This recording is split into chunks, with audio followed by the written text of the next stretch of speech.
Trump administration has unveiled a new strategy for Africa that is focused on countering Chinese and Russian influence on the resource-rich continent.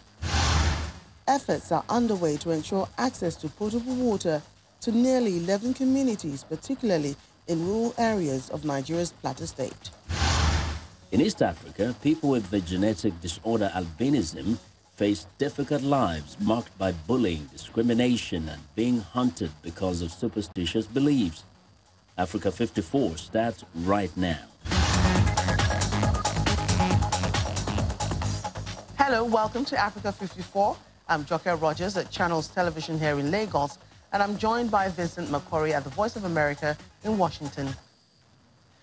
Well, thanks a lot. I'm Vincent McCory at our global headquarters in Washington, D.C. Happy to be with you again for another edition of Africa54. Well, let's start off with a look at improving water access in Nigeria. Joke Rogers in Lagos brings you that story. That's right. The Federal Ministry of Water Resources is making efforts to ensure access to potable water in the country, particularly in rural areas. In Plateau State, north-central Nigeria, for instance, a water supply scheme has been completed in Mangu local government area to serve about 11 communities. At the inauguration of the project, the Minister of Water Resources, Suleiman Adamu, reiterated the government's commitment to providing clean water and sanitation. Channel Television's correspondent, Adeyemi Kosoko, compiled this report. Access to safe water remains a challenge for many, especially for those in rural areas and impoverished communities. Lack of clean water leads to poor hygiene and the spread of infectious diseases such as diarrhea and cholera. Nigeria's Ministry of Water Resources has a duty to formulate policies to ensure adequate supply of water to everyone. One of its recent efforts is the completion of the Mangu Regional Water Supply Scheme in Mangu local government area of Plateau State, having been in the works for almost 20 years. The Minister of Water Resources, Suleiman Adamu, accompanied by the state governor and other government officials, inaugurates the water treatment plant, which has a capacity to supply about 10 million litres of water per day. He also gives the state the assurance of the completion of a dam project that is about 70% due for activation. This phase is meant to serve, a number of communities. I mentioned them, and ultimately about 150,000 people. But it has a huge potential for expansion. Obviously, the federal government cannot be here all the time. Right from the beginning, there was an understanding between the federal government and the Plateau State government that we'll do the dam. We have not deviated from that plan, but obviously there are communities very close here now that, so for them to feel the impact, it doesn't make sense to just build this edifice and the water is not flowing anywhere. But certain communities are already beginning to enjoy it.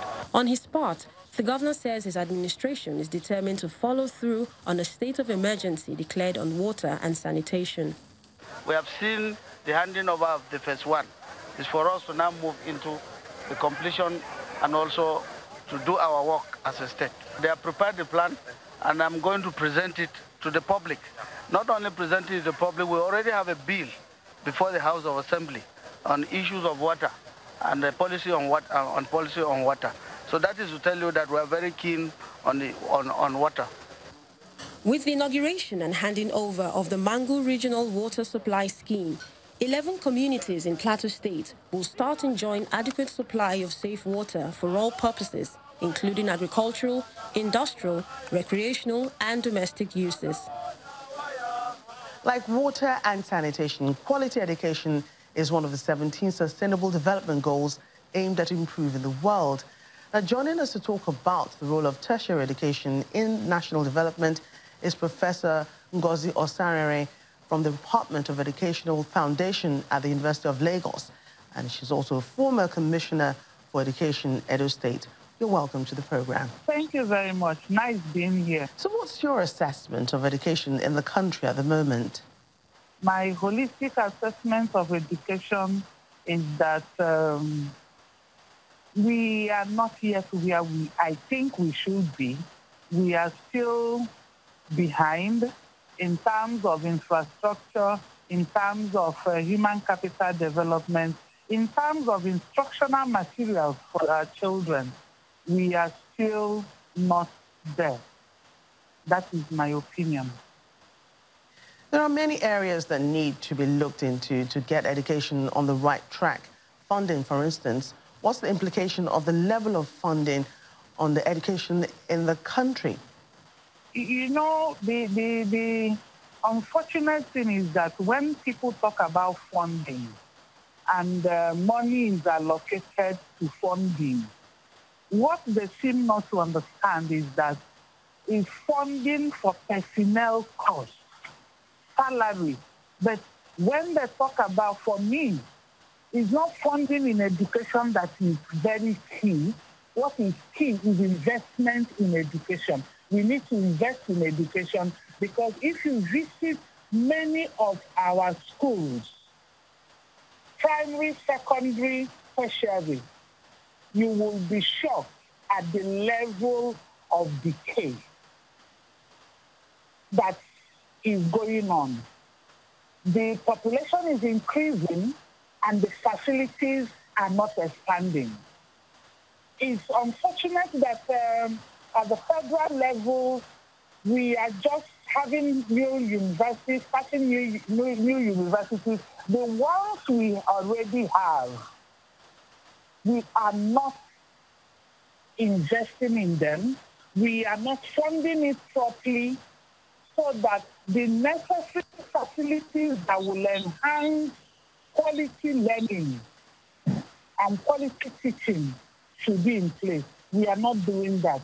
Education, particularly at the tertiary level, is the stage where critical skills are developed, be it technical leadership or research. How much is being done to ensure that we build capacity in this country in the various academic fields in universities?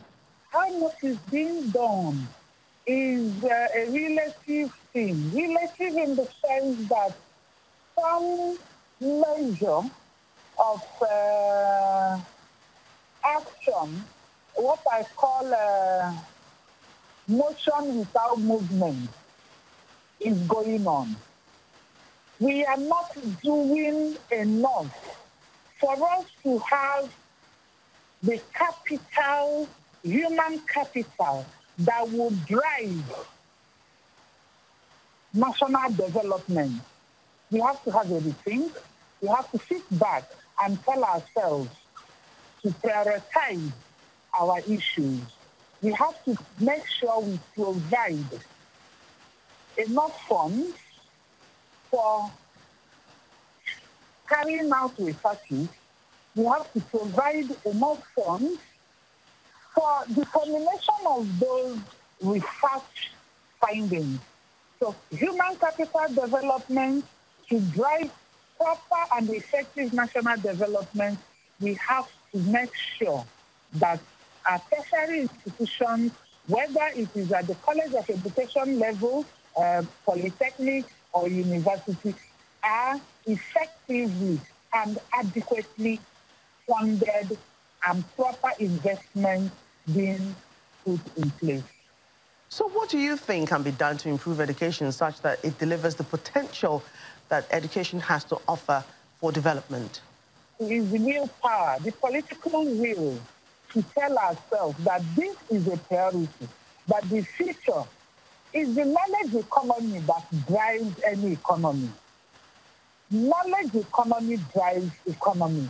National development is driven by knowledge economy. And because of that, we then have to have deliberate policy systematically followed to ensure that we provide proper investment in education, i.e., the infrastructure facilities are there, labs are well equipped, the libraries, notebooks of 1970, 1960, we should have current books, e-libraries. Some e-libraries outside the country have over 1 billion materials. Those are the things we should drive at. We have to think of that. Professor Ngozi Osarere from the Department of Educational Foundation at the University of Lagos. Thank you so much for talking to us today on Africa 54. Thank you very much for having me. It's always a pleasure. Well, I want to know what you think about Africa 54 and the stories we cover. Join the conversation on Facebook. The address is Africa54. Check out our headlines 24/7 on voaafrica.com. Well, coming up, the United States provides billions of dollars to developing countries to support their growth and sustainability. But not all foreign aid comes in the form of money.